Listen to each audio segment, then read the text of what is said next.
All right, everything is measured out. We got our dado cuts again for the second rack. 1, 2, and the floor. We got our horizontals. This time we were only going to need 4 because, again, looking at this stand that we have right here, we're going to need 2 on the bottom, 2 on the top, and then we're only going to need that section, or sorry, 2 on the middle. We're only going to need that section on the top. So we're not going to need this part of the horizontal. So we have another horizontal here cut out to 52 5/8, which is the exact length of that entire one section from end of dado to end of dado. And then we can use that same board to cut the other side at 52 5/8. And then this section in the middle will be spare wood, essentially. Might be able to use that for one of the middle joints. But yeah, everything is measured out, so we just gotta get to cutting again. The only thing that's not measured out is the 11-inch middle joints, but we're gonna use the same method that we did last time, where we just probably put the miter saw right up against that cabinet right there, since the cabinet's heavy, and then measure out 11 inches and just keep chopping without having to actually measure anything. So let's get to chopping these dados and the horizontals and stuff. This one should go a lot faster than the other one. Now that we have a guide to actually look at and visualize and measure off of, this one should really be a lot less measuring and more so just copying what's already there. So let's get to work.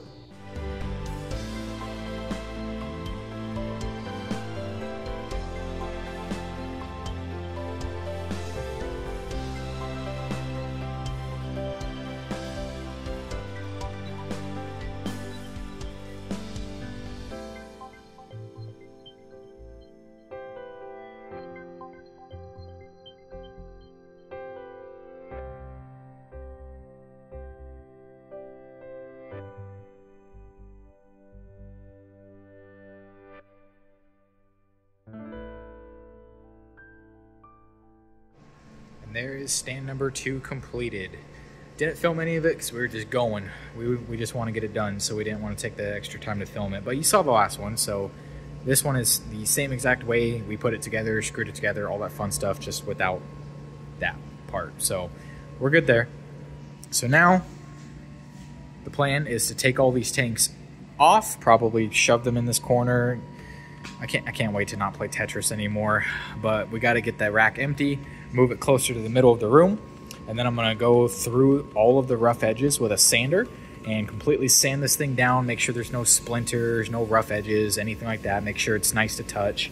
And then we are going to put some paper down, so we'll tilt them and get some paper underneath them and begin the lacquering process. I think we're just going to keep it natural. Once we sand it down and get rid of all these like little black marks and stuff like that, get rid of all the little company stamps like that one there and stuff like that with the sander, then the natural look will probably look really pretty. I'm not too concerned with the screws showing and whatnot, so probably keep it natural wood. That way we don't have to spend extra time putting a coat on it or anything like that. But yeah, we gotta sand it, put some paper down, lacquer it, and then once that's done, we can go ahead and we can mount it to the wall, so that way it stops wobbling, because it's 7 feet tall, or 6 feet tall rather. It's 6 feet tall, but it's only a foot wide, so obviously it's going to be a little wobbly. Granted, it's going to be a little bit less wobbly once we attach this side to that side, so it's going to be a set of 6, set of 6, set of 6, and then a set of 2 with a little workbench right next to the sink to put like chemicals, bag fish, stuff like that. But it's still going to be top heavy. Once we fill up all the tanks and we have, what, 3,600 pounds worth of water on this rack, it's going to be a little less wobbly, but I would still want to secure it. So we're going to try to secure it to the wall a little bit over our conduit outlets here, probably the top and the bottom, secure it to the wall, so that way it doesn't wobble. All right, so let's get to sanding these things.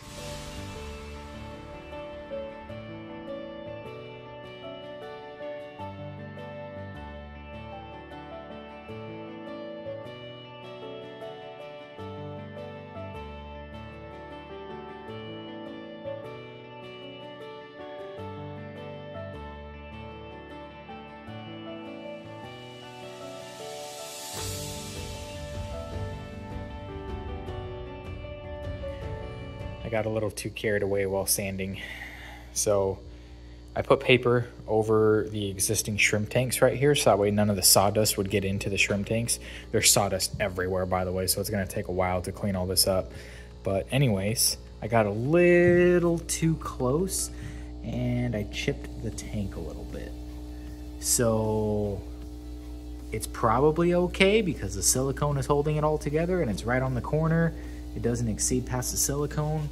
I could probably leave it alone and it'll be fine, but better to be safe than sorry. So after we get this rack up and everything, I will probably transfer these red cherry shrimps to a new tank and then probably just put this tank in storage and maybe use it for practice of drilling the glass whenever we want to try to put our hands into a auto water change system, maybe in fish room number 3 or something, but we can at least practice glass drilling with this tank, or maybe use it as a very, very temporary hospital tank or something.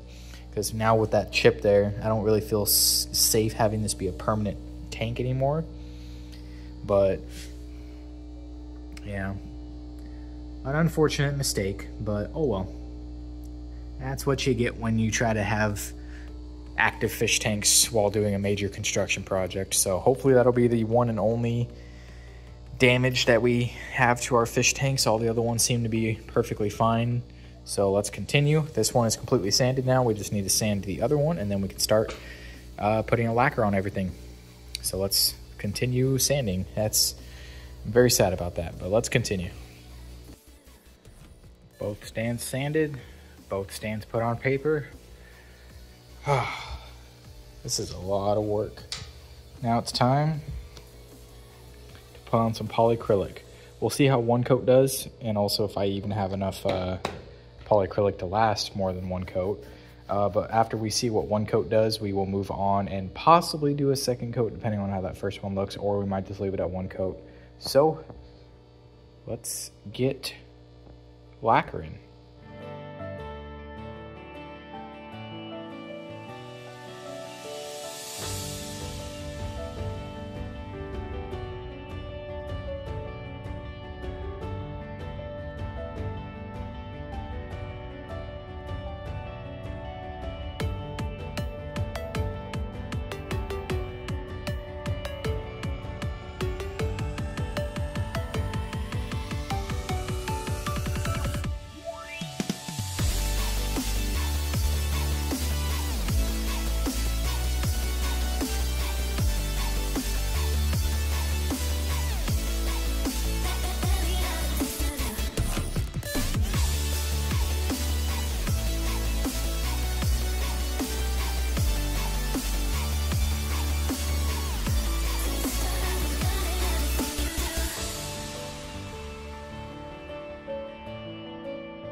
That took a really, really long time to go over every single surface of these stands with the polyacrylic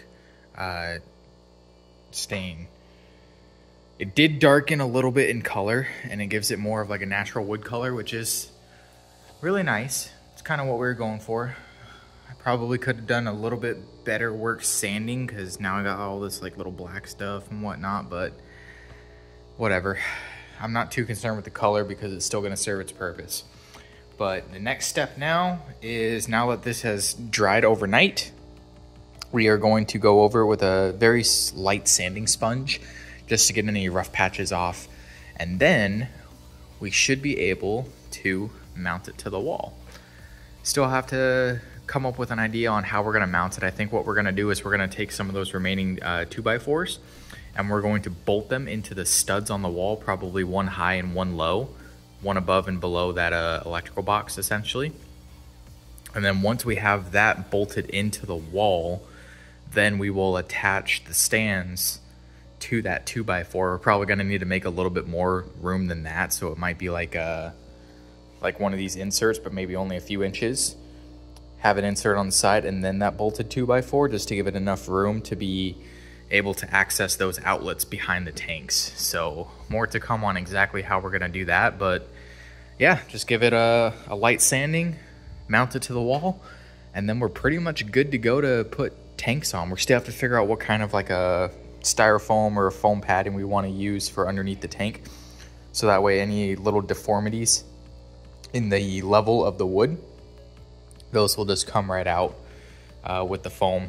It'll offset it. So still have to figure out what kind of cheap foam to use for that, because I don't really want to invest $500 in yoga mats just to cut them all up. So more to come on that. Need to do a little bit of thinking.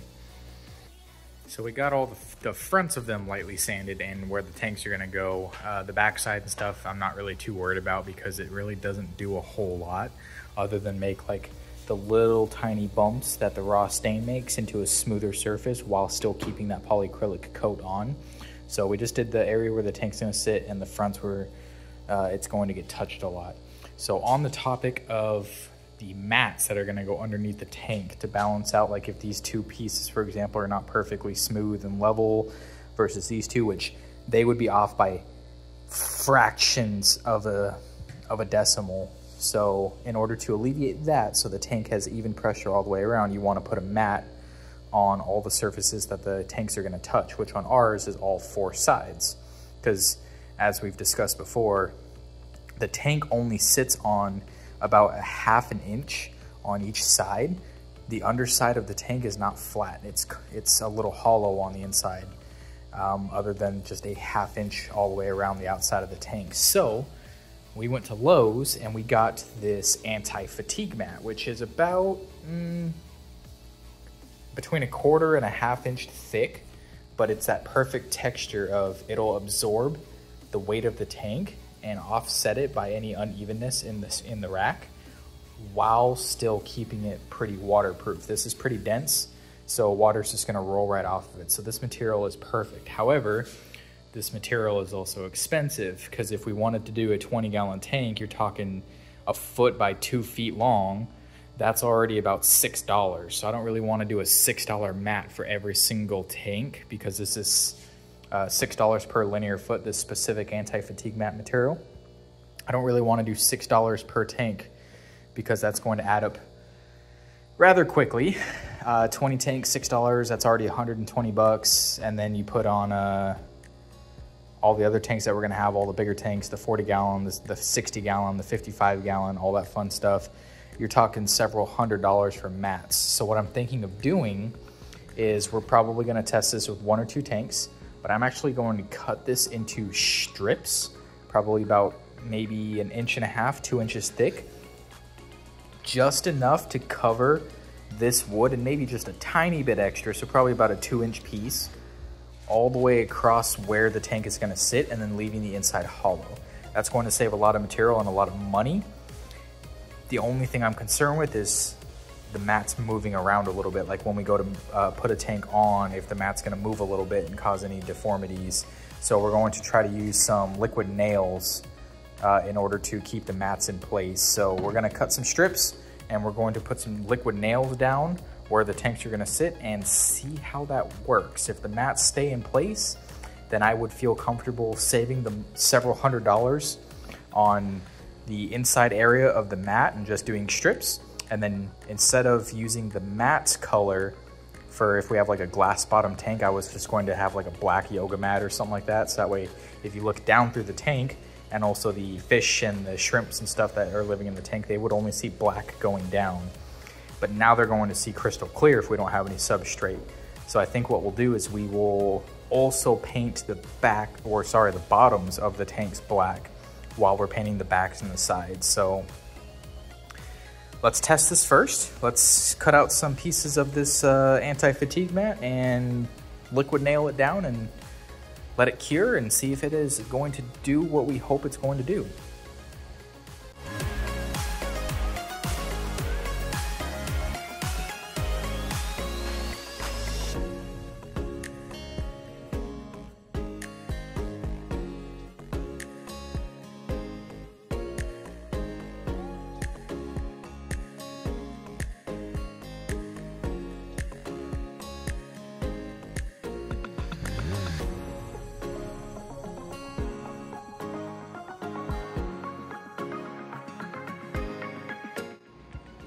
My little phone tripod thing just broke, so now I have to record everything by hand.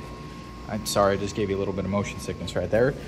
But yeah, I now have to record everything by hand until I can get a new one. But we got our little foam bits cut out, and they are looking pretty good, actually. I kind of like them. So I made the ones on the edges, the front and the back, and the sides overhang by about 1/2 inch. You can probably see it right there.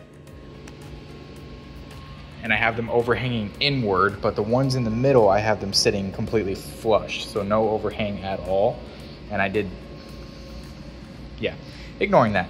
But yeah, there is a little bit of overhang going inside, but not outside, because there is a little bit of room on both sides of the tank, because this is a 14-inch gap, but the tank itself is only 12.5. So yeah, no reason to have an overhang on the outside, just the inside. But we haven't glued them down. They're just resting right now in place. But I had 5 linear feet, 5 by 3 feet, so 15 square feet of this stuff.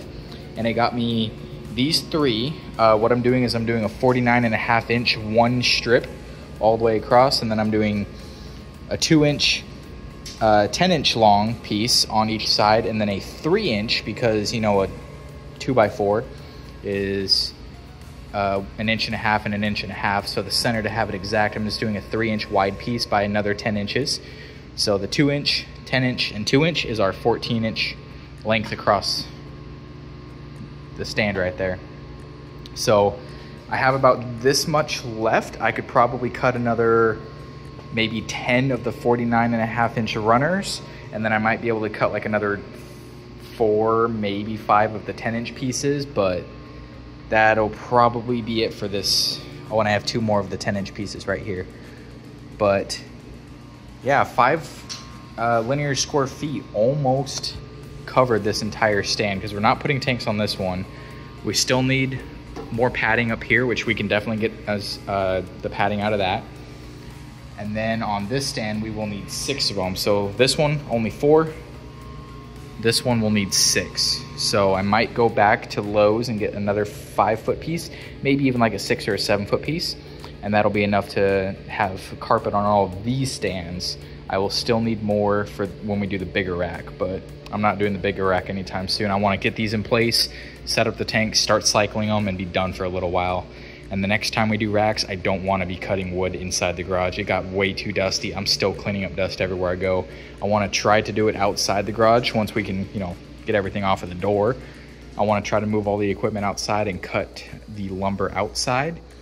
Only problem is that I have a slightly slanted driveway, so I don't know how that's going to work, but I definitely know I don't want to do it inside, so we'll figure something out. But for now, let's keep cutting as much as we can and keep filling, and then we'll go ahead and glue these down, and I'll let you know how the glue works.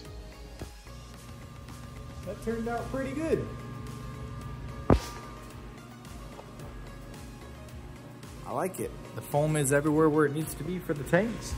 And now it is time to move some of this. Got to move the tanks probably one more time. Get those bricks into place. I got some wide enough bricks to where both sets of legs are going to be able to sit on one brick, so I like that. And then we just have to move it all to the wall, get it up on the bricks, and then figure out the levelness, because this garage is at a slant a little bit, so we're just gonna get, it should be more slanted over here than it is up at the front of the garage. So I'm assuming we're just going to shim it here, get it level, and then start shimming the other 3 legs in the middle until it's completely level. And then once we get that, we will be able to figure out and mark the wall. And then we will mount it to the wall, so that way it doesn't rock anymore, because that's obviously not okay. So let's get to moving again. All right, and that is what it's going to look like. It is up on the bricks. We have a remaining 2x4. We're probably gonna need a second one as well. We bored out 4 holes evenly spaced with the studs behind the wall, and we're going to pull these racks out, and we're going to mount this with these heavy duty lag bolts to the studs, so that way it creates like a I'm gonna say friction point, but that's the wrong word, a sturdy hold. And then we're going to create, I wasn't prepared. between that 2x4 that's going to be on the wall and the rack, we're gonna have these little joints. So that way it gives us some depth. This isn't cut to length, but some depth between the wall and the stand. There's going to be 7 inches. One, because we have like an inch and a half of this concrete block that's going to interfere with us propping it directly up against the wall. But 2, because we have outlets and our new conduit is about 2 inches off of the wall as well. We want to be able to make sure we have access to those outlets. So in order to keep maybe 3 or 4 inches in front of the outlet so we can plug stuff in, I want this whole structure to be about 7 inches off of the wall. There's plenty of room, no worries about that. I just want to make sure that this entire structure is sturdy and it won't fall over. So tying it to the wall this way is going to be our best bet. So sorry I'm not taking videos of the actual progress and I'm just updating you every time there's an update. But like I said earlier, my tripod broke and I can't really film unless I'm holding the camera. So I have a new one ordered and that's coming in the mail in a couple days. So once I get that, we'll start doing some progress pictures again. But yeah, it is coming together really nice. Let me back up. That is what it's going to look like. It is going to be really nice. That is 20 of these 20-gallon long tanks. So once we get this tied to the wall and positioned exactly the way we want it and shimmed and leveled and everything, the next step is going to be taking these 10 outlet power bars, mounting them to the bottom backs of each of the top racks there. So that way they're gonna rest in the middle. And then it's time to do PVC pipe. And once PVC pipe is in, we can then start putting our tanks on the rack and finally start cycling this stuff. Okay, so huge progress update. We got a lot done, but unfortunately I didn't record any of the actual progress footage itself because again, my tripod is broken and I don't feel like recording it by hand. And at this point, we're about a week and a half into this endeavor and we just want to be done. But we're not only building a fish stand, we're building the electrical, we're building the airline system and the stands themselves for the first time. So our second set of stands, now that we've done everything and thought through everything, we're gonna be a lot better off. But anyways, the stands are now right up against the wall. We've been climbing on these things, we've been jumping on these things, we've been pulling on these things, and we cannot get them to budge whatsoever. So these things are completely into the wall back there. They have a 10 outlet power bar, as you can see right there, up and behind the tanks, plugged into the new conduit that we installed. This one's just on the wall because I didn't have the wall attachment go all the way. The wall attachment is really only on these center 2 racks because I didn't feel like cutting another 17 feet. So we just put a 10-foot 2x4 up in the middle on both the middle and the top rack and secured it there. We shimmed up the bottom, so now this is all for the most part within a degree of level, and that's perfectly fine with me. And then the prize gem, the airline, we threw together this little makeshift stand just out of a couple pieces of wood essentially, and we put some of this anti-fatigue mat up on that air pump, and that thing is completely silent. It doesn't rub, it doesn't run, it doesn't do anything at all. So all we've done for now is just take a flexible tube right into a 1-inch PVC, and then we ran that 1-inch PVC all the way across the length of the room, and then the end of it over there is capped with a little bleed off valve. So because we plan on having 2 tanks here, 6 tanks, 6 tanks, 6 tanks, what I've done so far is I have those little spigots. Let me zoom in on them. Those little airline spigots coming out. I have 2 on this side, and then if you follow it, I have a cluster of 6, 1 drop for each one of our tanks, and then another cluster of 6, and then another cluster of 6. I didn't do those straight. They're gonna serve its purpose, but I didn't do them straight. And then a bleed off valve, which I might actually add another bleed off valve or 2. But essentially, this is going to be the air system that we have for this rack of tanks. And then once we have our another rack of tanks in the middle, I'm thinking of cutting the PVC pipe right there and adding a splitter, so that way I can run a PVC pipe underneath that heater and then out to this rack and then run another PVC all the way around. I might make a loop, so that way it's just a big square, but for the most part, it's just gonna split right here, come off to the end of this rack and then go down the center of this rack. But yeah, a lot of progress. Got the air line, got that secured, got the power. We just need to attach the lights, but the lights are gonna be super easy. But now what we can finally do is I'm gonna lay down a bunch of paper on this garage floor, and we are going to start painting the backs of the tanks. And because we just did the outside rim of the anti-fatigue mat, we didn't do the whole mat, I think I also want to paint the bottoms of the tanks, because some of these tanks will be bare glass. I'm not going to put any substrate on some of these tanks, and I don't necessarily want to see down through the tank, so I want to paint the bottoms of all the tanks black just to be sure. And then we're going to paint 2 of the tanks white, and the reason for that is when we have a discus pair, a breeding discus pair, the discus don't like the color black. They would prefer the color white, and they want to not be able to see their reflection in the glass. So by painting all of the sides except for the viewing side, the part that we're going to look at them through, and of course the top of the tank, we're going to paint all 4 of the other sides completely white. The discus will love that.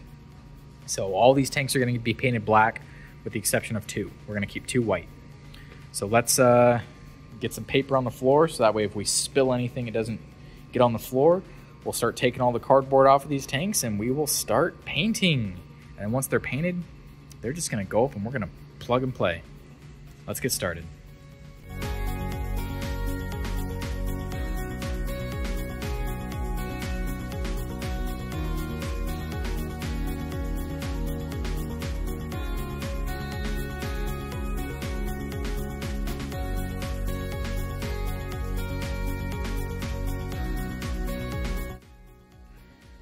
So as I pull all of the tanks off of my tower, I'm not only cleaning them to get all the dust off of them, and I'm vacuuming them to get all the debris out from the inside of the tank, because of course I've been working out in the garage and I've been cutting a lot of wood, therefore a lot of debris is getting inside. So I'm cleaning these for debris, but I'm also going over them to see if there's any cracks in them. Typically these silicone lines will have like a stray little, like almost like a hair. They'll have like a stray little hair, and it looks like a crack in the tank.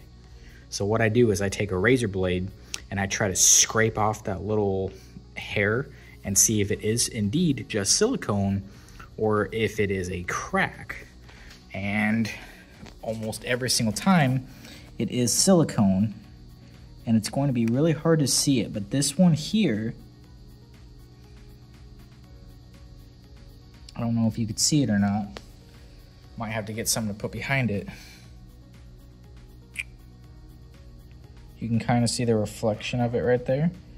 That is not silicone. That is a crack in the glass. So it was behind the sticker. Oh, you can see it pretty good right there. So it was behind the sticker, and you couldn't see it until you take the sticker off. So this tank in particular, I will be taking back to the store, and I will be trying to get my refund or a replacement to this tank, because I don't want to operate this tank knowing that there is a crack already in the tank before I even get it started. So this one is not coming off, and I can feel, you might be able to hear it. Yeah, that's not silicone hair, that is an actual crack. I can feel the glass, and I can feel all the little bits, and I can feel the difference in the 2 panes of glass. So yeah, that is unfortunate, and we will be taking this one back to the store. But until then, because it's already late tonight, let's do these last couple.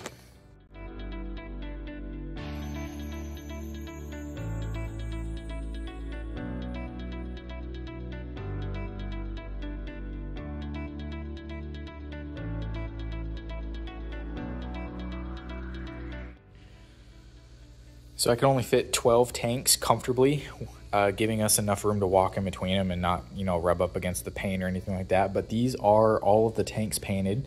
The bottom side's a back side. Some of them are facing one way, some of them are facing the other. But anyways, a bottom, a back, and both sides on all 12 of these tanks have been painted, and they are on their 2nd coat right now, so they're still a little bit wet. They're still drying. We probably won't touch them until tomorrow.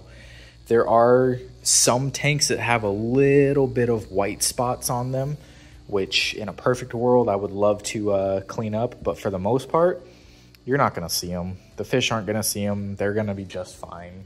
So I'm not too worried about them. I should be getting my tripod here either today or tomorrow so I can make better videos and actually film the progress of these things for you guys.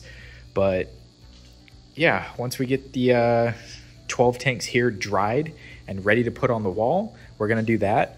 The 4 shrimp tanks that we have running right now, they only have the back side painted. They don't have the bottom and they don't have the sides. I don't know if they ever will, because to be honest, I'm kind of already done painting, even though we still have a couple more tanks left to paint. But yeah, these 4 shrimp tanks, the back side is painted, and that's the primary side that I want, because when you're looking at the wall, you're only really going to see the back side. The underside is for if I have no substrate in the tank, which I am going to have a couple tanks that have no substrate at all. They're just going to be bare glass. So the black on the bottom, the black paint on the bottom is going to be there so that way the fish can't see through and it doesn't scare them if they see movement underneath or anything like that. Obviously, it wouldn't be an issue on the bottom rack, but the top rack, they might see a fish move or something that might freak them out. So painted the bottoms of all the tanks, and then the sides is mostly just so you don't see the wood vertical supports. So again, you don't really need the bottom and the sides. The primary feature that I want is the back of the tank painted black. So that way, 1, it looks cleaner. 2, you're gonna hide all the wiring and cables and airline hoses and all that other nasty stuff behind those tanks. And you're not gonna see that through the glass because it's gonna be painted black and it's all gonna be hidden with the exception of the little bit of working room that you have above the tank, which that's perfectly fine. I'd rather have 8 inches of working room be ugly than, you know, a 24-inch or 20-inch gap be completely ugly. So yeah, probably wait one more day, maybe tonight, because it's only about 5 o'clock right now. But better be safe than sorry, since we kind of put the second coat on this probably a little earlier than we should have. We should have let the first coat dry a little bit more. So these are pretty heavily painted right now and still wet.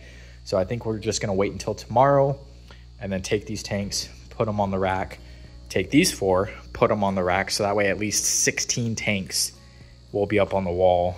We will start painting those 3. 2 of them are gonna be white and they're gonna be sitting up there, and those are gonna be our discus pairs because discus prefer the color white over black. Black just scares them, white makes them feel more comfortable. So I at least wanna have 2 tanks painted white, and they're gonna be just up and above the heater right there. And then that tank is the one with the scratch in it, which I'm honestly debating now keeping that tank just because it's a pain in the butt to go to the store. They might not accept it back, even though I have a receipt and everything like that. So, well, now that I say it out loud, I have to go buy another tank anyways, because again, I don't feel comfortable with this little chip that I did right here. So because I need to go buy 1 more tank anyways to replace that one, I might as well take that in at the same time and get a replacement tank for that. So really, I now need 2 tanks, and that'll give us a total of 21, this one being the spare one. And I'm gonna have to carefully remove all of the red shrimps in here because this is my red cherry shrimp tank. But the problem that we're going to have is that over the last week or so, these red cherry shrimp have spawned a ton of babies. You can kind of see one right there. There's a bunch on the wall. One right there, one right there, one right there. Let's see if I can get a hold of that one. There's a tiny little one on the right side of the heater right there. They are absolutely everywhere in this tank. I came out here and I started counting them from left to right, and I counted at least 45 of these red babies. So I have another video where I unpacked and unboxed these red cherry shrimps and all the other shrimps that I got in that order as well. And I went over how many of those were pregnant, and this is the fruits of the labor from about a week to probably closer to 2 to 3 weeks ago. And yeah, all the red cherry shrimps that were pregnant for the most part seems to have hatched now. So I have 45, 50 babies in here. Another thing I'm looking forward to is these tanks are rather low on water, especially the crystal blacks, they're only sitting like 2/3 full, and that requires special water. That requires us to make RO water and everything. But I didn't want to spend the time filling these up, treating the water, making RO water, anything like that, if I'm just going to have to drain them and move them again. So once they are on the rack permanently as of tomorrow, then we'll clean them up, get all this residual residue off of the tank and whatnot, and then fill them up, and these shrimps are gonna be happy. So I think that's just about all we can do for tonight. I don't wanna do too much while the tanks are drying. We still need to hang the lights up on the rack, but those are going to be super, super easy. We have lights that connect inside of each other. Not that one. So on one end of the light, you attach it, and then your next light, you attach it here, and it's just one plug for each one. To give you an example of that, as you can see here, this light that I'm using as the shrimp tank, these are the lights that we're going to use on the rack, which this one, there's nothing plugged in on the other side. So this cable is running directly to this light, and it's just essentially daisy chained. And then on the other side of this light, I have an on-off switch. So look, they're both gonna shut off when I turn this switch. Boom. And then I just have it plugged in right here. I am allowed to chain up to 8 of these together. And unfortunately, we do have 10 spaces where the lights are gonna go, because there's gonna be a light on each 4-foot section. And these are 4-foot lights, so they're gonna fit perfectly. I think what we're gonna do is we're gonna use one outlet here and run a light on these 4, because we're not gonna have a light on the workbench area. So one light for these 4. And then on those 6, I'm gonna have another set of lights. So it's gonna be 2 different light circuits, but that's perfectly fine. But yeah, hanging lights and moving tanks. That's really all we have left. We need to drop air line from the nozzles to the tanks. We need to prep our sponge filters, and then it's smooth sailing from here. The hard part is done. My back is killing me. I want to get this wall done, take a little bit of a break, and then we will start on the next second wall. So I'll see you guys tomorrow when we finally move these tanks over to that rack. So it's the next day. I'm already getting a little sick again. We have moved all the tanks and piled them up in the corner over here, and they are looking amazing. There's still a little bit of areas that could use like another coat or so, some little white lines and stuff like that. But at this point, I'm done painting. We still have to paint these 3 tanks, and then when we get a replacement for the one that's scratched, we got to paint that one too. So 4 more tanks need to be painted. Again, we're not going to paint the 4 shrimp tanks that are up and running right now. They already have their backs painted, and the back is the primary side, so that's fine. I want to get these up on the wall, but I don't want to get them up on the wall yet until we have the lighting in place. We already have the electrical. We don't have the lighting yet. The lighting on the bottom and the middle are going to be really easy because we just mount them underneath. Super easy. But the top, I didn't think that through when I was building the design. So these vertical supports from where the tank is sitting to the top are only 12 inches. The tank is 16. So I need another 4 inches to get to the top of the tank. And then after that, I'm going to need another 8 inches of clearance. I'm also going to need some down here to tie it into, because what I think I'm gonna do is I'm gonna drill it in about 4 inches from the top of this back vertical support, give myself that 8 inch or that 4 inches to meet the top of the tank, and then the 8 inch working room gap, and then maybe about another 2 inches, so that way I can string the lights up on that 2 inches, so that way it's matching the rest of the tank. Because it's not built into the rack, I think what I'm gonna do is I'm just gonna cut a 1.5 inch bit of our remaining 2x6s, and I'm just gonna make essentially a pole, and then I'm gonna have like a little L shape or a little T shape off of that pole, so that way I can hang the lights, because this is a 49.5 inch gap between the vertical to the vertical, and my lights, the ones that we're gonna daisy chain together, are only 46 inches.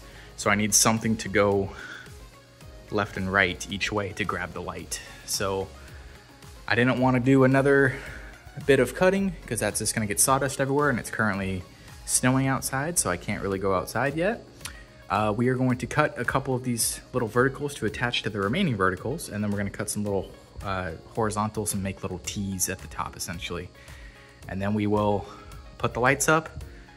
We'll cut this airline, get the airline drops where they're supposed to be, and then it's pretty much good to go to put tanks up. We'll put the heaters in, we'll fill them with water. Ooh, we're almost there. Let's get working. And about an hour or two later, probably closer to 2 hours, we have lights and we have airline drops in every single one. Short enough for the top, medium length, and bottom length. We'll cut them to size once we actually get the tanks up and sponge filters and stuff put in, but the only thing left is heaters, and I don't think that's going to be an issue getting those cable management once tanks are on it. So I think now we are going to put the tanks on and see how she looks. I am going to be missing a few tanks. These bottom 4 on the left hand side are going to be all of the current shrimp tanks that we have, so those are going to be kind of a pain to move. The top 2 are going to be the white tanks that we have not painted yet, and then all the rest of them, those 12 and these 2, are going to be black. So we will probably be putting, I don't know, all the tanks on that side for now, just to see how it looks and get them out of the way.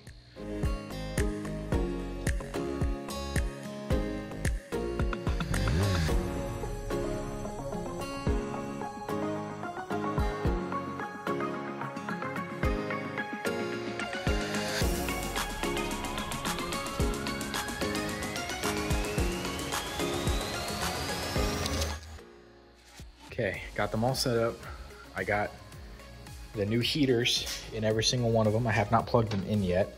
I just got them out of the box, assembled, and stuck to the back. I got the sponge filters in every single tank. We are good to go. So the only thing that's really left is I want to plug these heaters into our power bar right there, but I want to take all of this excess and like zip tie it or twisty tie or make it all nice and pretty behind the back side of the tank, behind the black, so that way you can't see it. So yeah, we've got some cable management left to do, but I think what we're going to do now is I really want to take care of our live fish that we have, the live shrimps. So I think what we're going to try to do now is we're going to, just like we did the last couple times we moved these, is we're going to drain the water to about 1/3 left, making it about a 70-80 pound tank or so. And then we will, from there, with everything still in it, move it to those bottom 4 racks. So I think what we'll do is we will do our black crystals, our blues, our reds, and our yellows, or vice versa. But I think I will really want the crystal blacks on the very end there, because they require that special water. They require RO water that we have to make ourselves. So I want them kind of as close to the sink as I can, separated from everything else. It doesn't make sense to have normal water, RO, and then normal water again. So I just want to keep them separate and push them over to the edge there. So crystal blacks will definitely go here. The other 3, I could really care less, but since the crystal blacks are on the same stand as the blues, in order to knock out this stand, I'll probably just boom crystal blacks, boom blues. So yeah, let's start draining this water. We're going to save the water. We're not just going to replace it with new water. We're actually going to put the water in these 5-gallon buckets, and then once we have them moved, we'll fill the 5-gallon buckets back into the tanks with that exact same water, just because shrimp are very particular with their water parameters. So you want to have the exact same parameters. Even though the sink water is going to be close enough off of the well, that's the problem, is it's close enough. It's not exactly the same. So unless I want to go through the entire drip acclimation process again, which I don't right now, then we want to have as close to the same water as possible when we're filling up that much. If we were only filling up like an inch or 2, cool, I could just go straight from the sink. But because we're going to be draining it to only 1/3 left and then filling it back up by 2/3, majority of it needs to be that same water. So we're going to keep the water, move the tanks, refill it with the same water. It's a pain in the butt, but it's got to be done. Let's do it. Okay, there's the crystal blacks and the blues done. Put them right there. I had an idea where if I drain it a little further than I did last time, it'll 1, be lighter to carry, and 2, it'll give me enough flexibility, because there's only about an inch and a half of leeway in this, so I can't hit the other tank.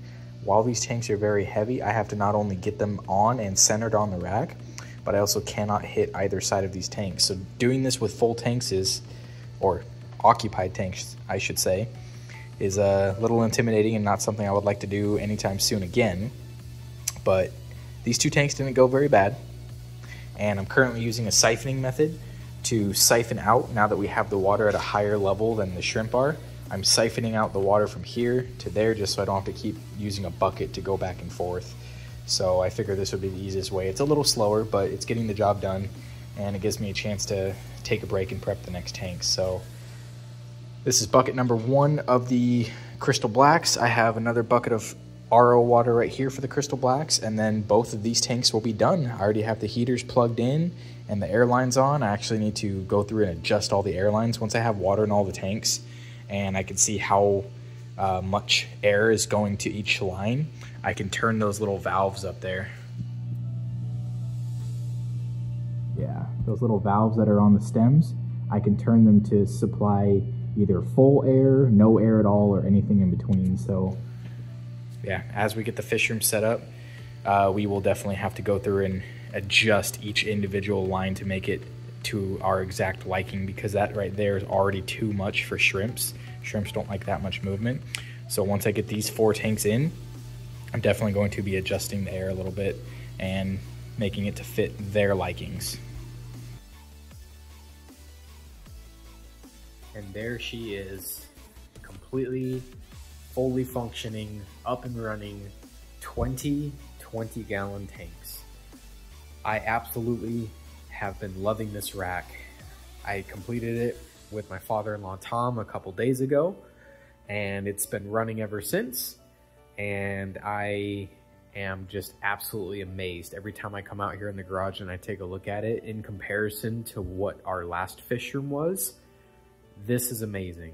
Just seeing all of the air coming out of the sponge filters in every single tank so evenly, so consistently, and not hearing the sound of the pump is just breathtaking to me. I didn't know that I would ever have a fish room like this before. I knew that central air pumps and airline systems were a thing, but I never thought I would ever get to the point where I would have one myself, and it is a blessing going down from having 4, 5, 6 air pumps all blaring in your room at one time just to supply 10 or 15 tanks, and then going down to one pump that, if you listen real close, listen, you pretty much can't hear the pump itself. You can only hear the little remnants of the bubbles on the surface of the water. You really don't hear the pump, and that is all because we have that pump up there in the top corner there, and it's on one of those anti-fatigue mats, and this is already a silent linear piston pump. But putting it on the anti-fatigue mat, it's not bumping against the walls, it's silent on its own, it's not rubbing on anything. It is supplying far more than enough air, and it is not making a sound. I absolutely love it. So all the tanks right now are going through their cycling process. I'm using some rocks and whatnot from the shrimp tanks that have been up and running for a couple months now and are completely fully cycled to help speed cycle the rest of the tanks. So that way we can start getting fish, we can start breeding, and we can start turning this into a fully functioning fish room. So here in the next couple days, we'll look at getting some fish now that these have been up and running for a little while and they've started their speed cycle process.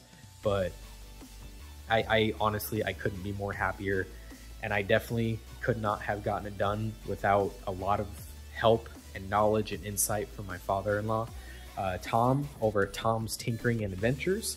I will link his channel down below if you want to go see some crazy stuff he does in the garage, or just some road trips, anything of that nature. He'd be a good one to go check out the videos of and subscribe to. So honestly, from the bottom of my heart, I'm very glad to have him as a father-in-law, and I'm very glad that he came out to visit. And I mean, I feel a little bad putting him to work for the 2 weeks that he was out here, but we definitely accomplished a lot, and we're going to be able to continue to accomplish a lot in the fish room with just this stand here. And this stand is only one of 3 that we will be building. We're going to be building some bigger stands for our bigger tanks, and I won't do as much talking when I record the video for videos, possibly, for those stands. I will basically be getting into the meat and the potatoes of the stand build, because I know a lot of you are curious and want to build your own stands.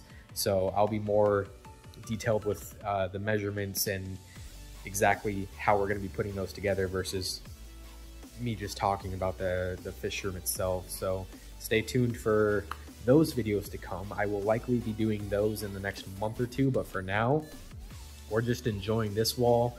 We're gonna stock this wall here in the next couple days to the next couple weeks, and we're gonna start getting some fish ready. So if you've liked this video, I know it's been incredibly long. So if you're still here at this point in the video, thank you very much for watching. Please let me know in the comment section what you think of this fish tank stand, what you want to see next time we do something like this, or if you have any comments or inputs to make improvements on your own. I would love to hear them. Go ahead and hit the thumbs up button and subscribe if you want to see more, because this is only the start of this fish room. We're going to be doing so much stuff in this fish room, and I am very excited to go on this journey again now that we actually know we're going to be fish keepers and we're going to be doing it on a larger scale. So please subscribe if you want to see more. And yeah, I've had a blast. It's been great. Can't wait to keep doing great things. See you.